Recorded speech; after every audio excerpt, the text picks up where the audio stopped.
Alors maintenant, pour le prisme droit à base rectangulaire, on va aller faire deux exemples. Alors, le premier, on a la figure suivante. On va commencer par calculer l'aire totale. Donc, on va commencer par, premièrement, l'aire de la base.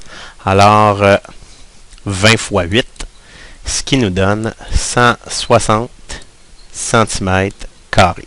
Pour l'aire latérale maintenant, la formule pour l'aire latérale pour un prisme, périmètre de la base fois la hauteur. Donc, 56 fois 10, ce qui nous donne 560 cm². Et maintenant, pour l'aire totale, c'est 2 fois l'aire de la base plus l'aire latérale, ce qui va nous donner 2 fois 160, plus 560, ce qui va nous donner une aire totale de 880 cm². Pour le volume maintenant, le volume, la formule aire de la base fois la hauteur, donc l'aire de la base qui était 160 cm² fois la hauteur qui est 10, ce qui nous donne un volume de 1600 cm3. Maintenant, pour notre deuxième exemple, on l'a ici. Alors, on va aller calculer l'aire de la base dans un premier temps. On va calculer l'aire totale, donc on va commencer par l'aire de la base.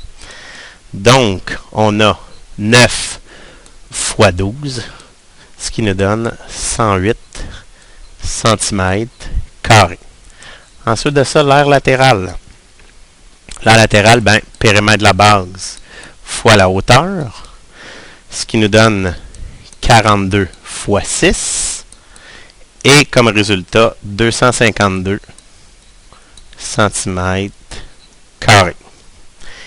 Et pour terminer ici, l'aire totale, c'est 2 fois l'aire de la base plus l'aire latérale, ce qui va donner 2 fois 108, plus l'aire latérale qui est 252, pour un grand total de 468 cm².